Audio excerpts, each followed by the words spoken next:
सारे सुधार एकदम से शुरू किए गए हैं, एक आध नहीं है, बहुत सारे सुधार हैं। इसमें सबसे बड़ा सुधार जो हम करने के लिए कोशिश कर रहे हैं वो है कि जो कैदी है उस कैदी को हमारे यहाँ से जब जाए तो कुछ न कुछ सीख के जाए,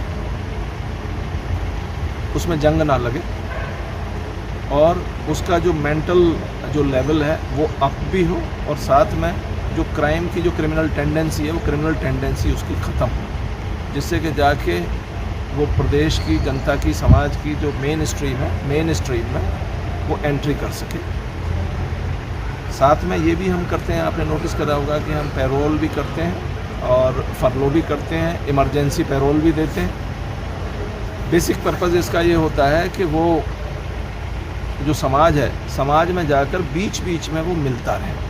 कहीं ऐसा ना हो कि अगर ज़्यादा टाइम के बाद अगर वो जाएगा तो उस पर स्टिग्मा इतना बड़ा लग जाए और वो बाहर जाके दुनिया जो है इतनी चेंज उसे दिखे कि वो उसमें स्थापित ना कर पाए और डिप्रेशन में आ जाए। बीमारी के लिहाज से भी बहुत सारे पद सैंक्शन कराए हैं हमने, जिसमें साइकोलॉजिस्ट के भी हैं, पैरामेडिक्स के हैं, तो करीब 200 पद सैंक्शन हुए हैं।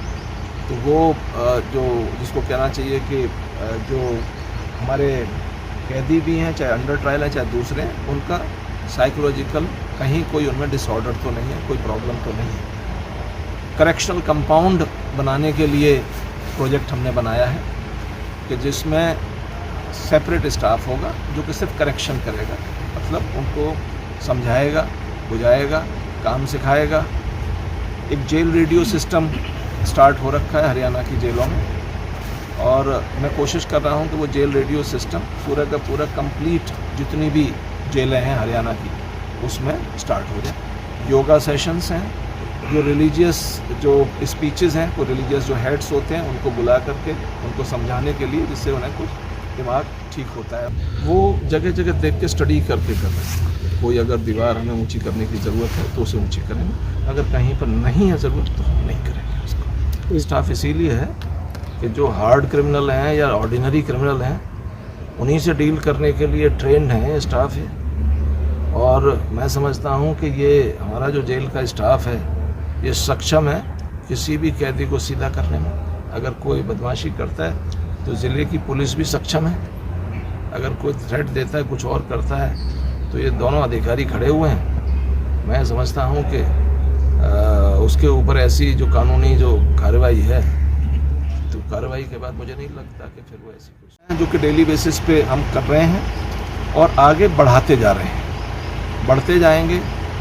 जेलों को जब देखेंगे आप अंदर से, अभी मीडिया में चल भी रहा था, तो जेल अगर अंदर से अगर कभी मौका लगेगा तो मैं स्टूडेंट साहब को कहूँगा कि इनके जो कहते हैं ना फोटोग्राफ्स वगैरह हैं तो वो शेयर कर लें, जिससे कि आपको ये भी अंदाज़ा लगे कि जेल अंदर से कितनी वेल केप्ट है हमारी।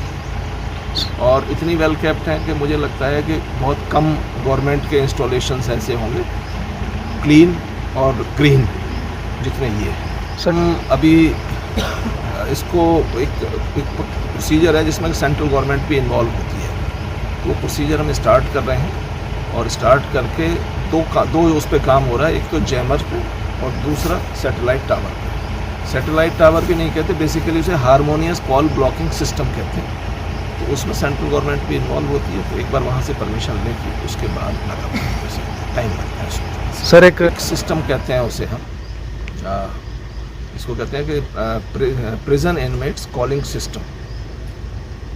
पहले से चल रही है, लेकिन अभी मैंने वीडियो कॉल भी डाल दिया उसमें, और इंटरनेशनल भी अगर वीडियो कॉल होती है और इंटरनेशनल ऑडियो कॉल होती है उसकी भी फैसिलिटी, क्योंकि कुछ कैदी ऐसे हो सकते हैं कि उनके परिजन विदेशों में रह रहे हैं, तो हम ऐसा नहीं कर सकते कि जो देश में रह रहे हैं उनसे बात करा दें, बाहर रह रहे हैं उनको ये फैसिलिटी ना दें। तो कोशिश ये कर रहे हैं कि 10 मिनट टाइम उनको दे देंगे।